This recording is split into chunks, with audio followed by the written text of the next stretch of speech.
Chaque ministère a son temps. Lorsque c'est votre temps de grâce, Dieu va permettre que les âmes se tournent vers vous, vers votre grâce. Lorsque votre temps est arrivé à la fin, Dieu va permettre qu'un autre ministère s'élève au-dessus de vous pour être vu, pour être considéré, pour conduire le cœur des âmes à considérer ces messages. Et c'est là où nous, en tant que serviteurs de Dieu, nous devons servir Jésus en servant l'autre serviteur de Dieu. Et si Dieu choisit son serviteur à côté ici, de moi, pour le oindre, pour l'élever, si je lui donne des messages percutants, des messages qui procurent la vie, et que je reconnais sa grâce, et que je ne dispose pas la même grâce, mais pourquoi ne pas travailler pour que ce ministère s'élève? Puisque ce ministère est le ministère de Jésus. Pourquoi jalouser Jésus en étant jaloux d'un autre ministère que Christ a oint et a élevé? Je pense que si nous sommes humbles, si nous reconnaissons que c'est Jésus qui utilise son serviteur, si nous reconnaissons que c'est l'Esprit de Jésus qui est en train d'élever un autre ministère, si nous reconnaissons qu'il y a une grâce de ce ministère, soyons humbles, rendons-nous serviteurs les uns les autres, comme dit Galates, en étant serviteurs de ce ministère, en amenant ce ministère à l'évolution. Pour ma part, le plus important, c'est de servir le Christ comme il le veut, où il le veut. Si Christ nous demande de le servir de telle façon, on doit le faire. Si Christ me dit, mets en place des flyers pour que ce ministère à côté soit connu, pas le mien qui m'a confié, le sien. Mais je suis toujours en train de servir Jésus. Le plus important, c'est de servir Jésus, ne pas de me servir. Parce qu'à partir du moment où nous commençons à faire ce que nous voulons dans le ministère que Christ nous a confié, alors nous sommes nos propres serviteurs, nous servons nous-mêmes, on ne sert plus Jésus. Et Jésus est capable de nous conduire à travailler pour la croissance, l'évolution de notre ministère dans un autre serviteur de Dieu en qui il a confié. On va toujours garder nos ministères, évidemment. Mais on ne va pas hésiter à faire ce que Jésus nous aura demandé pour amener à la croissance ce ministère à côté devant lequel Jésus veut que beaucoup tournent le regard. On le voit dans le passé, il y a eu des grands leaders parmi les serviteurs de Dieu dans le passé. Il y a eu Renard Bonquet, son temps est passé. Ensuite, c'est arrivé le temps d'un autre. Mais si du vivant de Renard Bonquet, l'Esprit de Dieu lui a dit, ton temps est en train de passer, maintenant travaille pour la croissance de tel ministère. Que va-t-il faire? N'était-il pas censé mettre en place ce qu'il faut pour conduire les gens à tourner le regard vers ce ministère avec lequel Jésus veut travailler, veut impacter sa génération? Le plus important, c'est de servir Jésus comme il veut et surtout pas nous jalouser entre pasteurs. Si Dieu décide de prendre les âmes qu'il m'a confiées, confier à notre serviteur de Dieu, pourquoi devrait le jalouser? Ce serait jalouser le Saint-Esprit parce qu'il fait ce qu'il veut de ses brebis. Il les conduit où il veut, comme il veut. Nous ne sommes que des pauvres serviteurs.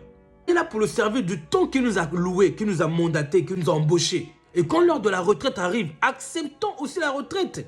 Et travaillons pour la croissance, l'évolution d'un autre ministère. Parce que c'est toujours Jésus qu'on sert. Qu'on sert Christ dans notre ministère. Dans l'autre ministère, c'est toujours Jésus-Christ que nous servons. Bien sûr, si Dieu rend témoignage de ce ministère, si Dieu nous dit qu'il bénit ce ministère, oui, bien sûr, je conduirai les âmes qu'il m'a confiées à prêter aussi oreille à ce que dit tel serviteur de Dieu. Parce que ce n'est pas lui qui prêche, c'est Christ qui est à travers lui en train de laisser un message d'édification au corps du Christ. Vraiment, que Dieu nous donne à nous les serviteurs de Dieu, ne surtout pas nous jalouser, combattre pour des raisons inutiles. Accepter que des fois, je peux tourner le cœur des âmes qu'il nous a confiées vers d'autres ministères. Ça fait partie de la marche chrétienne, ça fait partie de la marche chrétienne avec l'esprit. Jean a été performant un temps, à un moment il est arrivé à la limite, il fallait qu'il laisse la place à un autre prophète, le Christ. Moïse a été performant un temps, un jour Dieu lui a dit, laisse la place, donne le bâton à Josué. Moïse devait accepter que servir Dieu à ce moment-là, c'était de donner le bâton à Josué. De la même manière que Élisée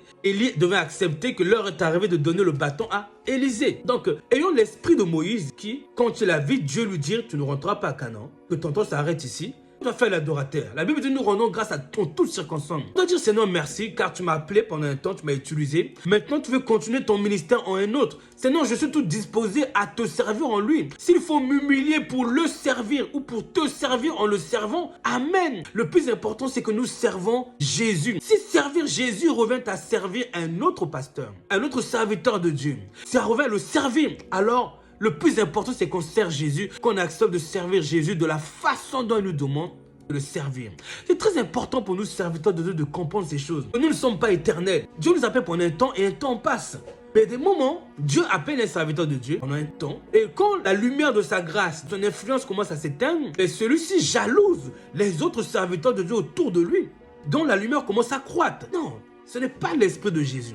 L'esprit de Jésus s'est rendu serviteur du Père. Il a dit qu'il n'a pas regardé son égalité avec Dieu comme pour arracher, mais il s'est humilié lui-même en prenant une forme de serviteur. Philippiens 2,5. Donc, prenons une forme de serviteur de Dieu pour servir d'autres ministères que Dieu essaie d'amener à la croissance du vivant de notre ministère. Si du vivant de notre ministère, Dieu veut amener à la croissance l'autre ministère. Acceptons nous aussi de servir Jésus en servant ce ministère. Mais si Dieu a vraiment rendu témoignage qu'il veut élever ce ministère, mais nous serions rebelles devant sa voix, autorité de sa voix, si nous commençons à combattre, si nous ne nous disposerons pas pour servir le Christ en servant ce ministère.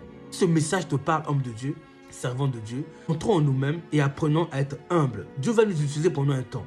Un temps, ça va s'arrêter. Il faudra accepter. Il faudra accepter le temps des autres. Il faudra les laisser aussi. Il faudra même travailler pour leur croissance. Vraiment, que Dieu nous donne d'avoir des cœurs disposés à servir Dieu en servant n'importe qui que Dieu a mandaté comme conducteur. Que Dieu soit béni. Amen. Pasteur Jean-Baptiste Rodez pour vous servir. Ministère Éducation du peuple du Christ. Dieu vous bénisse.